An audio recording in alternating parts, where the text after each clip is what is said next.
한 주간 들려오는 핫한 소식들. 그러나 뉴스에서는 다루기 어려웠던 이야기. 여러분과 함께 허심탄회하게 이야기해보는 시간, 여의도 25시 아나운서 신날입니다. 자, 오늘도 여의도 25시는 노병우 기자님과 함께합니다. 기자님, 안녕하세요. 네, 안녕하세요. 프라임경제 노병우 기자입니다. 제주도에는 벌써 유채꽃이 만발했다고 합니다. 올봄은 예년보다 봄이 좀 일찍 찾아올 전망이라고 하는데 저도 좀 봄을 기다리는 마음으로 어제 등산복 매장에 가가지고 등산복을 좀 봤는데 뭐부터 골라야 될지 좀 고민이 되더라고요. 네, 아웃도어 패션 이제 막 형형색깔 되게 네. 많잖아요. 그러니까 어려울 수 있어요.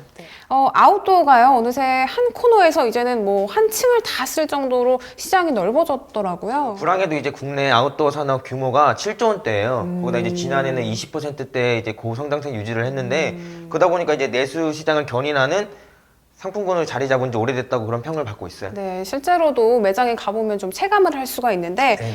이 등산이라는 레포츠는 별도의 고가 장비 없이도 남녀노소 누구나가 즐길 수 있는 레포츠인 만큼 중장년층이 요즘은 그렇게 또 특히 각광을 받고 있다고 해요. 그런데 요즘 이 산에서 사랑과 전쟁을 찍으시는 분들이 그렇게 많다고 합니다. 사실 그 등산하면 두 다리만 있으면 할 수 있잖아요, 누구나. 네. 그래서 저도 친구들하고 자주 올라가는 편인데 올라가 보면 엿들으려고 하는 건 아니지만 대화를 듣다 보면 취미가 뭐냐, 요즘 영화 그 영화 봤냐, 요즘 나는 어떻게 지낸다, 이런 부부 사이에서는 흔하지 않은 쉽지 않은 대화들을 하다 보니까 아, 이게 혹시 그런 거 아닌가라는 생각을 하게 만들죠. 이런 거 썸남 썸녀들의 그리고 그분들 뒷모습만 봐도 그 기운만 봐도 사실 느낌이 와요. 그거는 저는 둔한가 봐요. 잘 아니, 캐치를 올라- 못하고. 정상에 올라가 본 적이 없어서요. 입고 오고 그냥 사진 찍고 맘만 내고 가니까.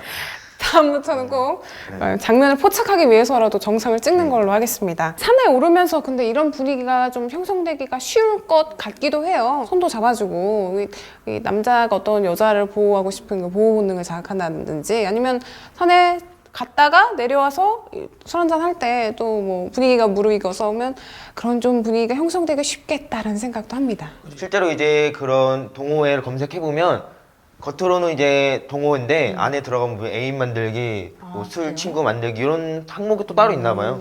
음지대가 또 따로 있었군요. 저는 그 아웃도어 시장 하면요. 그 중고등학생들이 교복처럼 입는 패딩 있잖아요. 네네. 거기에서 좀 그 매출이 많이 나올 거라고 생각을 했어요. 근데 실제로 보면은 구매력이 있는 중장년층이 이렇게까지 투자를 하면 오히려 매출은 거기서 나오겠다라는 생각이 좀 드네요. 실제로 그 매출 중에서도 그런 산 밑에 인근에 있는 그런 아웃도어 매장에서 매출이 가장 높게 나타난다고 해요. 그 정도로 이제 중장년층들이 이제 쉽게 내가 사고 싶은 거 살 수 있고 뭐 이런 경우도 있고, 특히 그 밑에 이제 유명한 아웃 브랜드들이 많다 보니까 이제 서로 호감이 되면 하나 사주고 하는 거죠. 이제 아, 골라봐 이런 느낌 있잖아요. 기회구나 또. 그렇죠. 기사에 따르면 유명 아웃도어 브랜드의 각 매장의 연 매출이 20억 원에 달한다고 하는데요. 유명한 그런 입구, 산 입구에는 커피숍도 같이 있나 봐요. 아. 쇼핑한 거 보면서 이제 커피도 한잔 하고. 원스톱 쇼핑처럼. 그렇죠. 이 등산이 남녀노소 큰 돈 들이지 않고 건강하게 즐길 수 있는 레포츠 활동인 만큼 아웃도어의 이 어떤 불륜의 그림자가 드리운다고 하니까 조금 씁쓸합니다.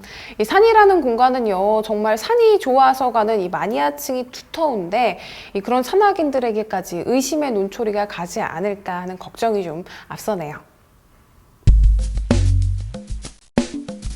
새해 들어서요, 부쩍 카드 영업점들이 속속들이 문을 닫고 있다는 소식입니다. 불경기의 한 단면을 보고 있는 것 같은데 카드업계가 전체적으로 불필요한 영업 지점을 통폐합하는 움직임을 하고 있다고요. 네, 그 카드업계가 이제 수익성 악화에 적극 대응하고 이제 조직을 좀 더 효율적으로 움직이기 위해서 이제 몸집 줄이기를 하고 있는 것 같아요. 네, 그 중에서도 현대카드의 움직임이 좀 눈에 띕니다. 현대카드의 영업소 하면은 파이낸스 샵이라고 네네. 있는데요. 이 파이낸스 샵이 철수 수준을 밟는 과정이라고 하는데. 네, 그 파이낸스 샵 하면 이제 현대카드랑 현대캐피탈 그 두 개를 같이 하고 있는데 네. 여기서 이제 다양한 금융 서비스를 제공하는 이제 소비자 공간이에요. 뭐 카드 발급도 받고 네. 뭐 신용대출, 개인 사업자 대출 이런 게 다양하게 이루어지고 있어요. 파이낸스 샵 하면 당초 소비자에게 서비스를 제공하면서 접근성을 높이려는 의도와는 달리 단순히 고객 상담에게만 좀 치우쳤기 때문에 이익을 내기는 좀 어려운 구조였겠다 싶어요. 근데 실제로 이 파이낸스 샵이 공간이 굉장히 아기자기해서 네네. 이 뭐랄까 마치 휴대폰 매장을 보고 있는 것처럼 나도 한번 들어가 보고 싶다 그런 마음이 좀 있었거든요. 파이낸스 샵이 이제 2006년에 처음 시작했어요. 그리고 이제 2012년에 32개 2개까지 늘렸는데 네. 지금은 이제 현대 자동차 거래 이제 본사랑 부산에 2개만 있을 정도로 이제 없어요. 왜냐면 이제 파이낸스샵이 이제 영업 점포라고 보기 힘들 정도로 말씀하신 것처럼 고객 상담 위주로 너무 그렇게 치우치다 보니까 네. 실제로 업계에서도 이제 파이낸스샵을 보고 이미 걔네들도 인정하고 있는 것 같아요. 그렇군요. 네. 아무래도 카드사는 이 영업과 직결되는 문제이기 때문에 영업소의 숫자가 얼마나 많이 설치되어 있느냐를 좀 중요하게 보지 않을까 싶은데요. 근데 이제 보통 카드는 이제 신규 확보에 되게 예민하잖아요. 그 접근성도 뛰어나야 되고 그러면 카드 영업소가 많아야 되는 게 정상인데 반대로 이제 현대카드 같은 경우는 영업소를 대폭 줄이고 있고 파이낸스샵 외에도 이제 일반 영업소도 줄이고 있어요. 네. 현대카드가 그러다 보니까 이제 업계에서 눈길을 끌고 있는 건 당연한 것 같아요. 이러한 분위기를 두고 현대카드에서는 좀 어떤 입장입니까?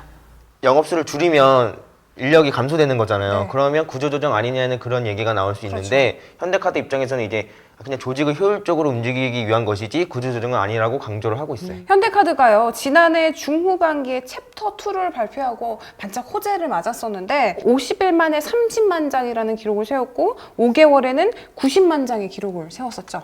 근데 그 챕터 2 서비스가 내용을 살펴보면 약간 자사의 카드를 많이 쓰는 사람들, 그러니까 VIP 고객들한테 집중하겠다는 걸 알 수 있는데요. 왜냐면 이제 포인트 적립이 한도나 그런 거 상관없이 쓰는 만큼 적립이 되긴 하는데 100만 원 이상이면 원 적립률보다 이제 1.5배 많은 그렇게 적립이 되니까 거기다가 이제 이거 챕터 2 서비스를 발표를 할 때 네. 정태웅 사장이 그런 말을 했다고 이제 시장 점유율 경쟁보다 수익률 개선에 집중하겠다. 한마디로 정리를 해보면은 이익이 나는 카드 상품만 유지를 하고 네네. 또 내 고객, 내 관심 대상에게 조금 더 정성을 쏟겠다라는 의미로 해석을 하면 될 것 소수에 같은데 집중하겠다 뭐 그런 의미로 그쵸. 봐도 되죠. 이번 철수건도 그런 의미에서 보면은 불특정 다수보다는 선택과 집중을 하겠다라는 결단이었던 것 같아요. 네, 그 영업점 축소 자체가 현대카드뿐만 아니라 다른 카드사들도 많이 하고 있는데요. BC카드도 하고 있고 신한카드도 하고 있고 네. 이게 뭐 지난해 이제 카드 수수료 문제가 많았잖아요. 네. 그다음에 수익성 악화가 계속되고 하다 보니까 그걸 이겨내려고 하다 보니까 영업수를 줄이고 있는 것 같아요. 개선하고자 하는 움직임인 것 같은데요. 이처럼 현대카드가 이번 통폐합을 앞두고요. 파이낸스샵이 문화 복합 공간으로서 탈바꿈을 하고 있는 과정이다라고 설명을 하고 있는데 현대카드가 어떤 전략을 쓸지 또 다른 카드사는 이에 대해서 어떤 카드를 내밀지도 주목이 됩니다. 네, 제가 연초에 제주도에 여행을 좀 갔다 왔는데 호텔 로비에 있자니까 우리말보다도 중국말이 더 잘 들릴 정도로 중국 사람들이 많더라고요. 네네. 제가 요즘 중국 공부를 좀 열심히 하고 있는데 그 탓이 아닐까라는 생각도 조금 해봅니다만 네, 알겠습니다. 지난 1년 새 중국인들이요 제주 지역의 토지 매입의 63%가 증가했을 정도라고 하는데 2010년 투자 이민제가 시행된 이후로 꾸준히 증가를 해와서 지금은 제도 시행 전보다 무려 7배가 늘었다고 합니다. 중국의 한 주간지에 따르면 중국인들이 제주도에 몰리는 이유가 거리도 가깝고 그죠? 자연 환경도 좋고 면세점이 있겠다, 카지노도 있겠다. 그러니까 투자하고 싶은 곳인 거예요. 그렇죠. 핫플레이스죠. 뭐. 네, 그러니까 중국 투자자 이 큰 손들이라고 하죠. 그분들한테 이제 대세인 지역이 돼버린 거죠. 그렇네요. 이런 기류를 타고 요즘 핫한 부동산 투자로 떠오르고 있는 게요. 2015년에 오픈을 앞둔 제주 센트럴 호텔이라고 합니다. 전 객실 가운데 20%가 이미 외국인 투자자에게 팔린 상태라고 하는데요. 네네. 그 시행 위탁사인 퍼스트 건설에 따르면 보통 50대 사업가들이라고 해요. 또 이분들이 이제 객실 하나만 하는 게 아니라 객실 여러 개를 하고 있는데 처음이 아니라 홍콩이나 인도네시아에서 한 번씩 경험을 한 분들이라고 해요. 그러니까 이미 전문가 집단이군요. 한 번 맛을 봤으니까 또 한 번 해보는 그런 것 같아요.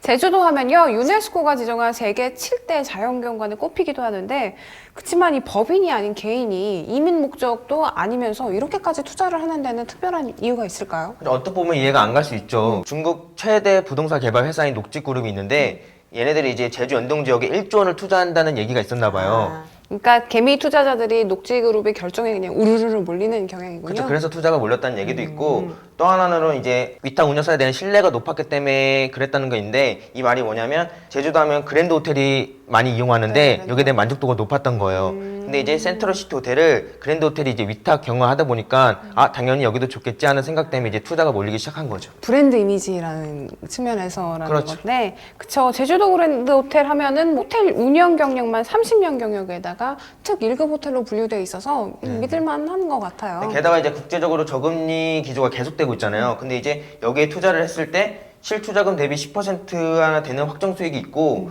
대출 이자도 5%나 지원해주고 또 거기다가 다양한 혜택들이 있다 보니까 외국인 투자자들한테는 되게 매력적인 것 같아요. 그래요. 저만 해도 갑자기 귀가 번쩍 뜨이는. 돈이 많으면 하겠죠. 그렇죠. 네. 네. 정답입니다. 현재 국내 부동산 투자에 있어서 외국인에 대한 법적 제재가 자유로운 편이라고 합니다. 네네. IMF 이후로 쭉 그렇게 해왔는데 그래서 지금 이 기류를 타고 온 제주도에 대한 투자 바람은 한동안 좀 가열될 듯합니다.